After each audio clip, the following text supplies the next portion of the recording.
of terrorism are over. Iran's murderous terrorist leaders are paying for their crimes against America, and they are paying in blood. Since 1979, the terrorist Iranian regime has actively and intentionally facilitated the killings of Americans. They chant death to America and fund other radical terrorists who attack our country and are seeking to destroy Western civilization itself. These terrorists seized our embassy and took 66 Americans hostage in Tehran. They slaughtered 241 U.S. service members with a truck bombing in Beirut.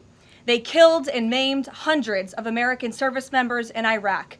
And this is just a small fraction of their blood-soaked record. Prior leaders have been too weak and ineffective to address this threat. Some, like Barack Hussein Obama, even sent pallets of cash that ultimately financed this terrorist crusade against the United States and our people, while signing stupid and naive deals that put Iran on the path of developing nuclear bombs. After years of endless appeasement and empty statements from politicians on both sides of the political aisle in this town, President Trump is finally the man of action. President Trump is holding these monsters accountable and permanently extinguishing their nuclear ambitions. Future generations of Americans will look to this moment as the moment where the specter of a nuclear armed Iran ended. At the beginning of Operation Epic Fury, launched last weekend, President Trump laid out clear objectives to the American people on what the U.S. military seeks to accomplish through these major combat operations. Number one, destroy the regime's deadly ballistic missiles and completely raze their missile industry to the ground. Number two, annihilate the Iranian regime's navy. And so far, we have destroyed more than 20 Iranian ships, including their top submarine last night, using a torpedo for the first time since World War II. There is not a single Iranian ship underway in the Arabian Gulf, Strait of Hormuz, or the Gulf of Oman. Number three, Operation Epic Fury will ensure the regime's terrorist proxies in the region can no longer destabilize the region or the free world and attack our armed forces. And thus far, Iran's proxies are hardly putting up a fight. Number four, this mission will guarantee that Iran can never obtain a nuclear weapon. It's safe to say that thus far, Operation Epic Fury has been a resounding success. American forces have struck more than 2,000 targets, destroying hundreds and hundreds of ballistic missiles, launchers, and drones. As the Department of War said this morning, we expect to have complete and total dominance over Iranian airspace in the coming hours, clearing the skies for our brave warriors to continue achieving these noble and long sought-after objectives. There's been a lot of misreporting and intellectual dishonesty from the American media on why President Trump decided to launch this operation. So let me remind you, Operation Midnight Hammer, which took place last June, obliterated Iran's 3 major nuclear sites. Yet the terrorist Iranian regime has remained fully committed to rebuilding its nuclear program. How do we know this? Because Iran has pursued this path of war and violence despite President Trump dispatching 2 of his top and most trusted negotiators to engage in exhaustive and good faith negotiations to try and reach a deal. And the world knows this president's preference is always peace and diplomacy first. Look no further than the 8 additional global conflicts he has ended in the past year as proof. Unfortunately, the terrorist Iranian regime refused to negotiate in good faith. They chose this path of violence and destruction, and they are reaping the consequences of their horrible decision. The regime did what they always have done. They lied, they delayed, they tried to string the United States of America along. They wanted to buy themselves time to continue building ballistic missiles and other deadly weaponry that could harm our U.S. personnel and troops in the region, and to continue aggressively pursuing their unacceptable nuclear ambitions. U.S. negotiators offered to lift crippling sanctions on Iran and even provide nuclear fuel to Iran at no cost. वही kitchen के रोज के काम आज अम्मी को भी चाहिए थोड़ा सा आराम। जब अम्मी है पहले ही KFC की फैन, तो यही बन गया हमारा इफ्तारी का प्लान। अम्मी को किचन से ब्रेक दिलवाने वाली यारी KFC वाली। 3 zingers, 3 leg pieces, 3 drinks and a bucket of fries. only available at KFC. Iran rejected. They accepted none of these generous and unprecedented offers by the United States. Simply put, they refused to say yes to peace. And their refusal made clear that their number one priority was building a nuclear weapon with which to threaten the United States of America. Again, the country they have been chanting death to for nearly 5 decades. Let me state this again clearly. Iran rejected the path of peace because the terrorists in charge of this regime wanted to build nuclear weapons to use against Americans and our allies.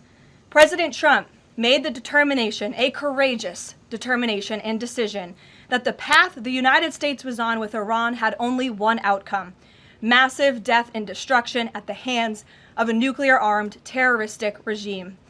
That path of death and destruction and threats against the American people have ended with Operation Epic Fury. Operation Epic Fury has forged a new path that will better ensure the security of the United States and our people. The terrorists made a bet that President Trump would be like many of his predecessors, that he would just talk and he would refuse to enforce his clear red lines. But that has proven to be a catastrophic error in judgment. When President Trump makes a threat, and I have reiterated that threat many times from this podium to all of you over the past year, President Trump does not bluff. The president's words are backed up by the mightiest warriors in the world who possess the most sophisticated capabilities this world has ever known. 49 and counting of the most senior Iranian regime leaders, including the supreme leader, have already been wiped off the face of the earth. Make no mistake, killing these brutal terrorists is good for America and makes the world a much safer place. I want to also extend our prayers and condolences to the families of the 6 U.S. military service members who have been lost in Operation Epic Fury. These heroes represent the very best among us. They laid down their lives in defense of our country, and we will never forget their legacy or their sacrifice. As the president said, we grieve for these American patriots and their families as we continue the righteous mission for which they gave their lives. President Trump intends to attend the dignified transfer of these American heroes to stand in grief alongside their families. I understand the Department of War is working on scheduling this transfer, and we will provide updates at the appropriate time. Finally, the Trump administration is also doing everything within our power to protect Americans in harm's way. Since the launch of Operation Epic Fury, more than 17,500 Americans have safely returned home from the Middle East, with over 8,500 American citizens returning home to the United States just yesterday alone. If you are a U.S. citizen in the Middle East looking to return to the United States, the Secretary of State asks that you please register with the State Department at step.state.gov. The State Department will identify where you are and provide travel options directly to you. The administration is already rapidly chartering flights free of charge and booking commercial options, which we expect to become increasingly available as time goes on and the success of this mission further comes to fruition.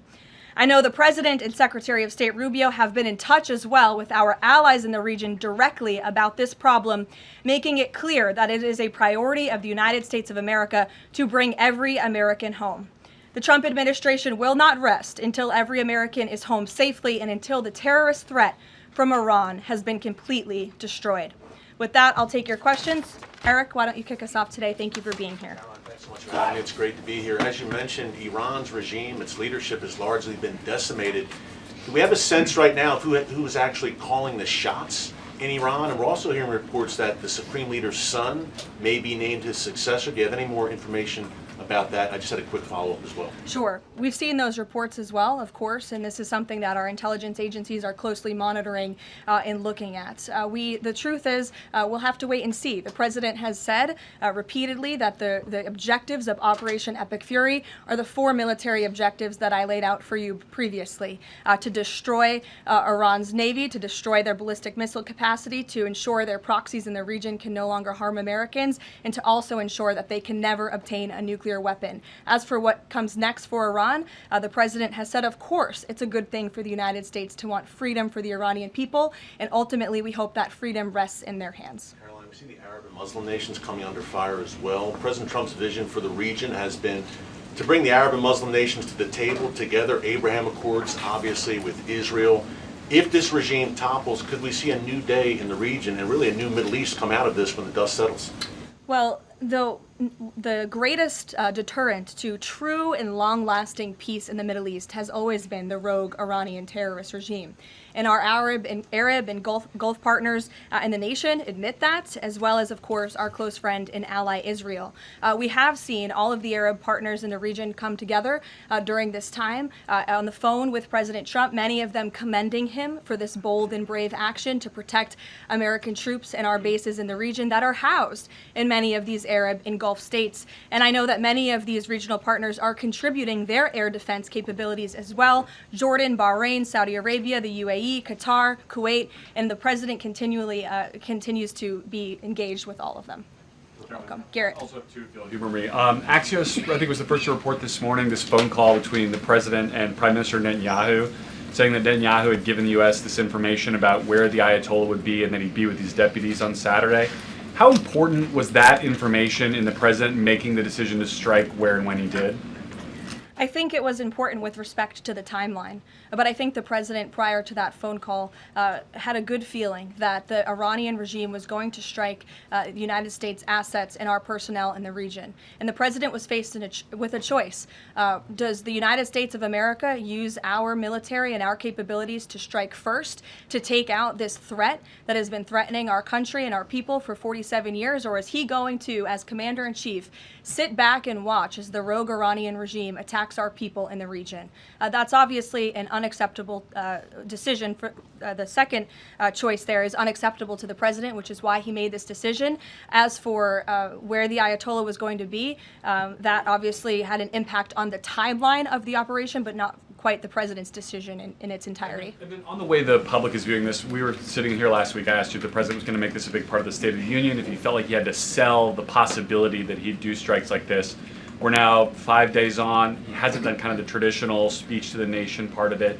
Does the president believe the country supports the actions that he's taken so far in Iran?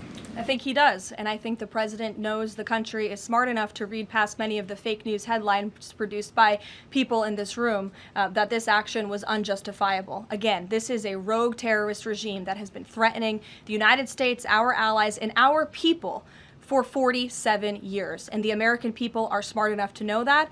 And they've also been smart enough to listen to the president himself, not just over the past year in this second term, but during his first term as president, and also for the past 40 years of his life. This is a president who has been remarkably consistent on this issue, that Iran can never obtain a nuclear weapon. And the president tried peace through diplomacy, exhaustively and extensively. He and his team gave it their best go, and the president ultimately came to the determination that peace was not a pursuable path. The Iranian regime, they want death, they want destruction, they want to kill Americans, and that's unacceptable to this president. It's intolerable to him as commander-in-chief. Jackie. Thank you, Caroline. Obviously seen the update from the State Department on the 17,500 Americans that have already come back, including some 8,000 just yesterday. There are still 6,000 that are looking to get out, as I understand it. And just in the context of what you just told Garrett about the president's decision on a timeline, if he had decided to do this strike before receiving, the specific intelligence about the meeting on Saturday, should there have been more done in advance of the strike? सबरोसो के साथ बनाएं सहरो इफ्तार और मजेदार selected packs पर पाएं ₹100 का discount. Order now through our app, website or call us for home delivery. Sabroso, the chicken specialist. Travel advisories dating back to January for many of these countries in the region. On January 14th, the U.S. mission to Saudi Arabia advised personnel and Americans to exercise increased caution and limit non-essential travel to any military installations. On February 11th, the U.S. Department of State Consular Affairs shared a list of countries with level 4 do not travel advisories. You can't be much more clear than that. Do not travel to these following countries. On February 23rd, the U.S. Embassy in Lebanon ordered non-emergency government personnel and family members to leave Lebanon due to safety risks, and we helped them do that. On March 2nd, the State Department urged U.S. citizens to depart Lebanon immediately. With respect to Iran, on February 27th, the Secretary designated Iran as a state of sponsor of wrongful detention and stated no American should travel to Iran for any reason. And again, on February 27th, the U.S. ambassador to Israel warned Americans to leave Iran, and they provided travel advisory alerts through the U.S. Embassy in Jerusalem. So the State Department was all hands on deck on advising extreme caution and do not travel alerts to Americans in the region. With respect to the Americans who are still in the region now, again, the State Department is asking that they register at the website so they can directly identify you, and we are actively and rapidly working to charter flights.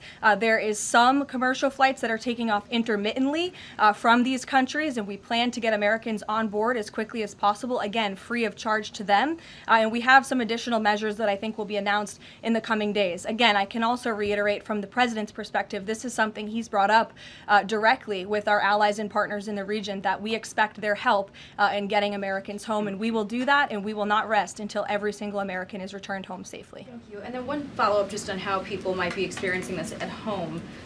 With respect to the economy and the cost of oil spiking, is there a need to start those Navy escorts in the Strait of Hormuz now to sort of blunt the impact to people? And also, because Spain is a member of the EU, does that at all put a wrinkle in the President's plan for a trade embargo with them?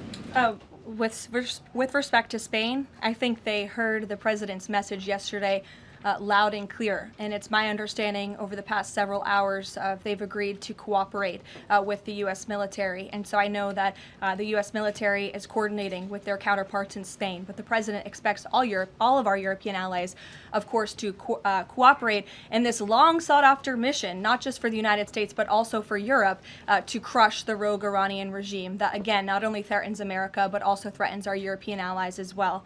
With respect to oil prices and the economy here at home, of course, this is something that Secretary Bessent, Secretary Wright, the National Economic Council of Energy, that is led by Secretary Burgum, has been long working on and well in advance. Yesterday, President Trump announced the U.S. Development Finance Corporation will provide political risk insurance at a very reasonable price for crude carriers and cargo ships operating in and around the Gulf. And as you pointed out, Jackie, the President said if necessary and when appropriate, the U.S. Navy will begin escorting tankers through the Strait of Hormuz. I think it speaks to why this action was so necessary, that ultimately the energy industry is going to benefit from the President's actions with respect to Iran, because Iran will no longer be controlling the Strait of Hormuz and restricting the free flow of energy, which, as you all know, controls 20% of the world's global oil supply. Thank you. Sure. Thanks, Caroline.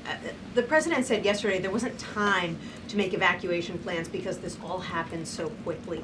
Given how critical the President has been of the chaotic evacuation from Afghanistan by the last administration 5 years ago, why wasn't there more of a focus on evacuation plans from the Middle East that could have been at least put in place, ready to go before the strikes this weekend? Again, I just laid out for you that there have been plans in place and that the State Department has been very clear to the American people traveling within this region not to travel to these regions. We gave notices to leave immediately the countries where these Americans were within. And unlike the previous administration, we actually have a number. We actually have identified the number of people in the region who have requested help. We are in direct contact and engagement with them. And you have to keep in mind, there's a few thousand people who have requested assistance to come home in comparison to the millions who we understand are in the region.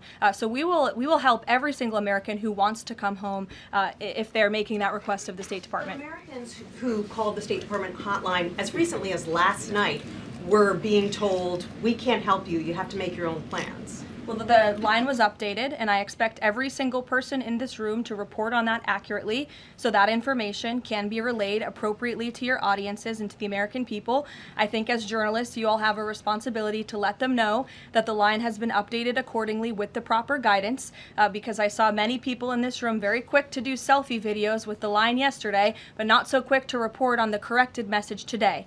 So that is something the administration quickly worked to address, and we have fixed that problem. However, we're also pointing to people to the website, again, to register so that we know exactly where you are. So when there are commercial flights moving into that area, when there are chartered flights moving into that area, we can get Americans on planes as quickly as Do you possible. have any details on how many charter flights have been able to get out of the region so far with Americans on board? I don't have an exact count for you, but I know that we're working on chartering many flights. As soon as we were doing it yesterday, we're doing it again today. And you should not expect us to detail exactly when these flights are taking off for obvious reasons. The Iranians have shown that they are not going to hesitate to target civilians in the region, which is completely intolerable. But for safety and security reasons, we're not going to be broadcasting when flights full of Americans are going to be taking off, obviously. Danny. At the top there, you said that the Iranian regime is being absolutely crushed. Can you explicitly say then whether or not regime change is a goal of President Trump's operation? The goals of this operation have been made very clear, Danny, and the president has said them in his speech when he launched this operation and released that video in the middle of the night to all of you and to the world. The stated military objectives of Operation Epic Fury are as follows: eliminate Iran's ballistic missile threat, destroy their naval capability, disrupt missile and drone production infrastructure, sever their pathway, and end their pathway to nuclear weapons. And I can report, as you all saw from the Pentagon today, that thus far this operation has been remarkably successful. Again, we're moving towards complete and total control of Iranian airspace. We have continuous 24/7 strike operations ongoing. We've had more than 2,000 targets that have been struck. Nearly 2,000 munitions have been employed. The first 24 hours of this campaign were described nearly as twice the scale of the 2003 shock and awe campaign. And we've seen that the enemy, the Iranian rogue regime, their retaliatory strikes against the United States and the threat reduction has reduced significantly. If you look at the Iranian ballistic missile launches, they're down 86% from day one levels. So while the United States military continues to increase its complete dominance over this rogue regime, they are weakening day by day. Regime change is not a phrase that you would want to use. Again, Operation Epic Fury, I just detailed the goals and objectives of this very quickly. But obviously, as the president has said numerous times, do we want to see Iran being led by a rogue terrorist regime? No, of course not. So any day the United States of America is taking out a terrorist is a good day for our country and a good day for our people. Given that point that you just make about the United States wouldn't mind seeing the government overthrown, certainly President Trump has talked about wanting to see Iranians overthrow the government. Has the president considered at all kind of how he views a U.S. role, if any, in Iran post-conflict? I think it's something the president is actively considering and discussing with his advisors and his national security team. But again, right now, the focus, minute by minute, इस नए दौर में इसकी खुशबू खींच लाए, इसका जायका सबको भाए, जो भी देखे रहना पाए, क्योंकि it's all about me and you, me and you, me and you, me and you, me and you, me and you, me and you, me and you. क्योंकि सब जानते हैं it's all about me and you. Menu. Congress to pass a supplemental to increase funding for missile interceptor systems like the ones being used to defend U.S. bases in the Middle East from Iranian missiles. I don't have any updates for you on congressional asks from the president. As you know, under this president, we have significantly increased our defense budget, which is a good thing for the United States, for our national security, and for protecting our homeland. With respect to munitions, ammunition, weapon stockpiles, the United States of America has more than enough capability to not only successfully execute Operation Epic Fury, but to go much further. And we have weapon stockpiles in places that many people in this world don't even know about. However, the president in that post Post was pointing out that, unfortunately, we had a very stupid and incompetent leader in this White House for 4 years who gave away many of our best weapons for nothing, for free, to another country very far away by the name of Ukraine. So the president was pointing out how that was an unwise decision, but nevertheless, don't doubt the strength and the might of the American military. And I will also add, President Trump has rightfully been calling on defense contractors in this country to rapidly and aggressively produce American-made weapons because they are the best in the world, and the president always likes to get things done as quickly as possible, and so he's been quite vocal in his efforts to try to speed up our defense industry to protect our homeland. Karoline, can you use some, Go ahead. Karoline, could you tell us about the president's current thinking about ground troops and whether they could be used, if they were to be sent into Iran, what would they be used for? What's the situation of that? Well, they're not part of the plan for this operation at this time, but I certainly will never take away military options on behalf of the President of the United States or the Commander-in-Chief, and he wisely does not do the same for himself. I know there's many leaders in the past who like to take options off of the table without having a full understanding of how things could develop. So again, it's not part of the current plan, but I'm not going to remove an option for the President that is on the table. Sean. Hey, did the United States airstrike a girls' elementary school and kill 175 people?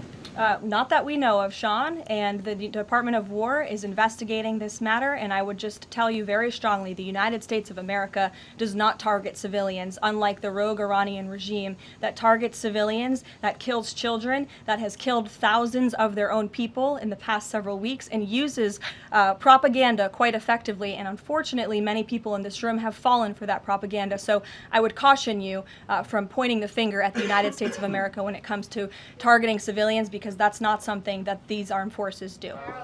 Reagan. Thanks, Caroline. Prior to the Iran conflict, the SAVE Act was really the focus of the news cycle.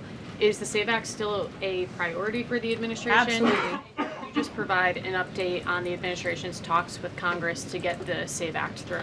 SAVE Act is absolutely still a priority for this president and the administration. The focus, of course, of much of the president's time right now is on ensuring the success of Operation Epic Fury, but the president can walk and chew gum at the same time, and he's very much continuing to focus on the issues that matter here at home for the American people, including the passage of the SAVE Act, including on bringing down the cost of living, which is why you'll see the president in about an hour and a half at the Ratepayer Protection Pledge Roundtable, where he will be sitting with big tech companies, with AI companies who are building in communities across the country and have pledged to pick up the cost of the electricity tab in these small towns and communities across the country, which is a great thing for American consumers. So you'll be hearing from the president directly on this very important domestic agenda item later this afternoon, and it's something that he mentioned in his State of the Union address. So check it off the list as another promise made and kept by this president. Sure, go ahead. Thanks, Caroline. I just wanted to get back to Danny's question. So those 4 objectives that you read out do not explicitly include regime change. If those objectives were achieved and the Islamic Republic still existed, would that be an acceptable outcome?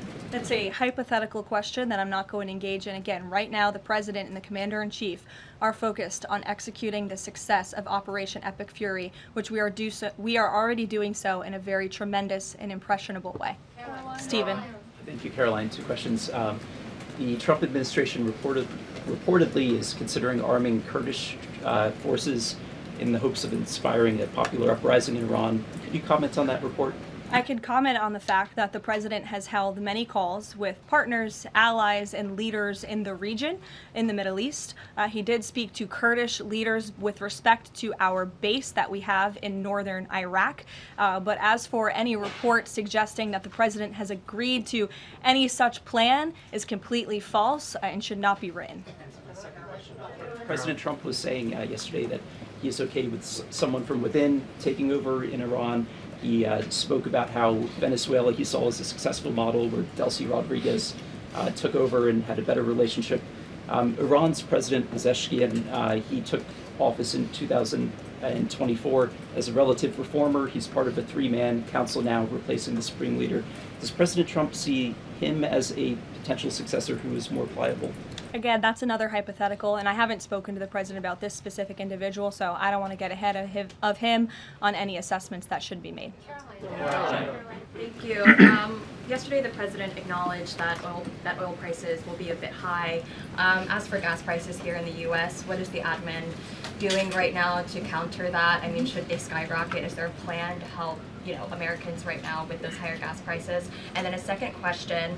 On the rash that was on the president's neck, the White House physician said it was a preventative skin cream that he was using, but why is the president using this cream? What are they trying to prevent with this cream? To your second question, I don't have anything additional to add to the physician statement that we provided to all of you on those questions, but I know the statement said that the redness on the neck will dissipate within the next couple of weeks.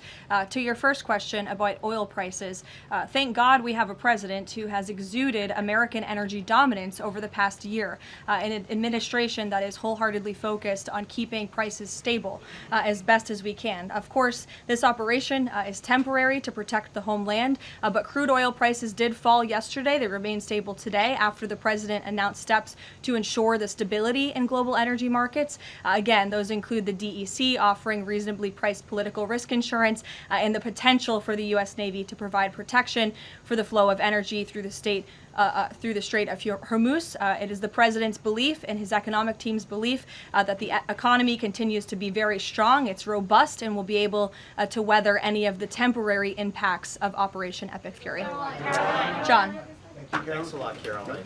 Just to follow up to that, the timeline for making the Strait of Hormuz safe for oil tankers to transport their oil through the strait, what is that timeline, and what can the president do to speed up that timeline? I don't want to commit to a timeline, but certainly it's something that is being calculated actively by both the Department of War and the Department of Energy. They're working very closely.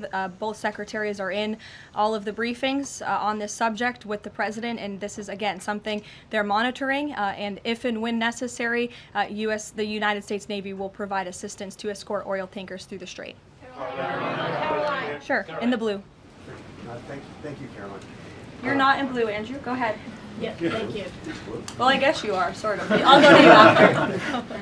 You had mentioned about the commercial aircraft being used for the evacuations. What about the use of military aircraft? Would that happen in conjunction with that or subsequent to? That is something that is definitely underway, and of course we're going to use that in conjunction. We want as many planes, whether they're chartered, commercial, or military, taking Americans out of the Middle East and returning them safely home. So yes. Andrew, go ahead. You're welcome. At the top of the briefing, you listed master multifoam ले आया है साल की सबसे बड़ी offer, Ramzan असली replacement offer. अपना कोई भी पुराना गैर मेयारी मैट्रेस लाएं और बिल्कुल नया मल्टीफोम मैट्रेस ले जाएं, वो भी एक जबरदस्त रियायती कीमत में। तो जल्दी आएं, यानी दूसरों का वादा मास्टर ने निभाया। ये ऑफर मास्टर सिलेस्ट पे भी है। Supposed to be taken care of by this. And the rationales offered by, say, Secretary Rubio, the President's National Security Advisor, said that the threat was retaliation against American interests from Iran after Israeli strikes. The President says it was his own feeling that Iran was going to attack. Why is it that across the administration you can't say what the imminent threat against the United States was that required us to launch this? And also, Prime Minister Starmer told Parliament today that his reason that he didn't allow the use of British bases was that he was not satisfied that there was a lawful basis and a viable, thought-through plan. Was there an attempt to provide the UK government with a legal basis for these strikes and a viable, thought-through plan? To the first question, I completely reject the premise of your question. You have had the President of the United States, the Secretary of War, the Chairman of the Joint Chiefs, the Vice President of the United States, the Secretary of State, and now I am out here today to explain to you exactly what led the President to make the decision to launch Operation Epic Fury. And President Trump does not make these decisions in a vacuum. This decision to launch this operation was based on a cumulative effect of various direct threats that Iran posed posed to the United States of America, and the president's feeling based on fact that Iran does pose an imminent and direct threat to the United States of America, based on the fact that they are the world's leading state sponsor of terrorism, based on the fact that they were rapidly and aggressively building up their ballistic missile program to give themselves immunity within their country alongside their navy, so that inside their country they could continue to create nuclear weapons and nuclear bombs, which would of course pose a risk to Americans in the region and even Americans one day here at home. And then another point on this is the president found that through these extensive, exhaustive, failed negotiations with Iran, that they were hell-bent on death and destruction. So again, the president was not going to be just another president on a very long list who sat back and stood by and passed the buck of this direct threat to the next administration. The president had a feeling, again, based on fact, that Iran was going to strike the United States, was going to strike our assets in the region, and he made a determination to launch Operation Epic Fury based on all of those reasons. And I would like the media to actually report on all of them, rather than just picking sound bites from one person in this administration and saying, oh, they're contradicting the other person. No, again, these decisions are not made in a vacuum.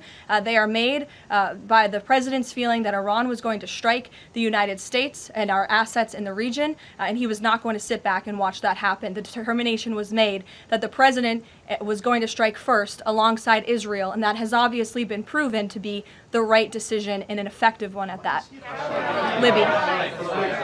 Libby, go ahead. Thank you, Caroline. A two-part question for you. First, has the president spoken with the family members of those U.S. service members that were killed? Second, given what you've outlined throughout this entire briefing, I mean, the United States has sunk a bunch of Navy ships. We've hit all of these targets. What can Americans expect the goal to be moving forward now that the U.S. has accomplished all of this? What is victory, given we've even taken out Iran's supreme leader? That was an explicit goal. Again, victory will be determined by the commander-in-chief once the goals and the objectives that we have repeatedly laid out are fully realized. Again, we just, in the next few hours, will be achieving that dominance over the skies, which means the United States military will be raining missiles and weapons down on Iran to hit these specific targets that have been identified as crucial to take out by the Department of War. John? Thank you so much, Caroline. Has the U.S. posture changed in regard to a nuclear North Korea, given the latest strikes on Iran and the fact that the stated goal is to make sure that Iran is not a nuclear country? I don't have any change in position with respect to North Korea today. Thank you. A quick follow-up. There's been reports that Ali Khamenei's son has been elected as the next supreme leader. Does the administration think that he is a part of the same regime as his father? Would they like people in the country to rise up and get him out of power? There's reports he's been elected, or that he's assuming to be elected. One of the likely options. Pardon me, what was that? That he's one of the likely options, or that he has been elected. Okay, so we'll wait to confirm until someone actually is elected. Caitlin. You just mentioned that the president is going to attend the dignified transfer for these families.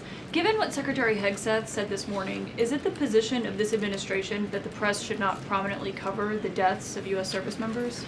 No, it's the position of this administration that the press in this room and the press across the country should accurately report on the success of Operation Epic Fury and the damage it is doing to the rogue Iranian regime that has threatened the lives of every single American in this room. If the Iranian regime had their choice, they would kill every single person in this room. And so we can all be very grateful that we have an administration and that we have men and women in our armed forces who are willing to sacrifice their own lives for the rest of us in this room and for every American across the country and for every troop that is based in the Middle East. That's what these... Secretary Hegseth was complaining that it was front page news.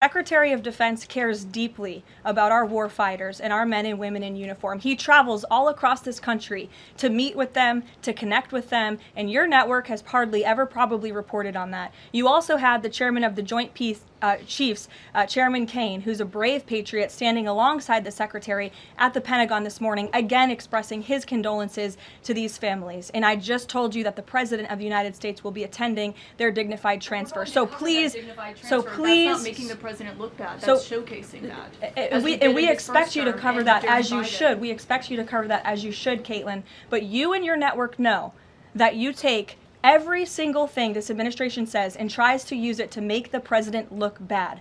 That is an objectable fact. I don't think covering troop deaths is trying to make if you're trying to argue right now that CNN's overwhelming coverage is not negative of President Donald Trump, I think the American people would tend to agree, and your ratings would tend to disagree with that as well. Go ahead.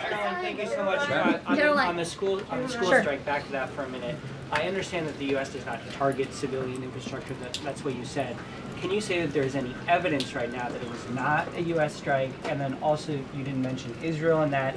Is there any assessment about Israel's potential likely role in that, if at all? Again, the Department of War is currently investigating this matter, but again, I will reaffirm that the Department of War and the United States Armed Forces do not target civilians, as does the Iranian regime, who kill and execute their own people. Christian. On two separate issues, Karoline. First, what can you tell us about the military operation in Ecuador? And then secondly, is the president considering invoking the Defense Production Act to boost munition stockpiles while we are in this conflict? It's not something I've heard the president consider, but as you know, the president has been in pretty direct correspondence and public correspondence with defense contractors, asking them to aggressively speed up their manufacturing of American-made weapons, which again are the best in the world. With respect to Ecuador, I would point you back to the statement released by the U.S. Southern Command. On March 3rd, Ecuadorian and U.S. military forces launched operations against designated terrorist organizations. These operations are a powerful example of the commitment of partners in Latin America and the Caribbean to combat the scourge of narco-terrorism.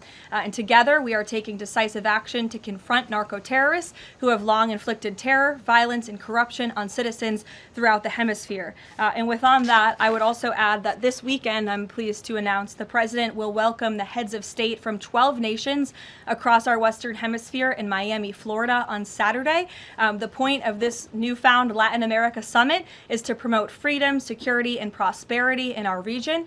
The following countries will be in attendance: Argentina, Bolivia, Chile, Costa Rica, the Dominican Republic, Ecuador, El Salvador, Honduras, Panama, Paraguay, Trinidad and Tobago, and maybe some others as well. And the president will be speaking with the leaders of this country, who have really formed a historic coalition to work together to address criminal narco-terrorist gangs and cartels and counter illegal and mass migration into not only the United States, but the Western Hemisphere, which remains a key and top priority of this president. Thank you very much, everyone, and you'll see the president yourselves in an hour. Thank you, Caroline.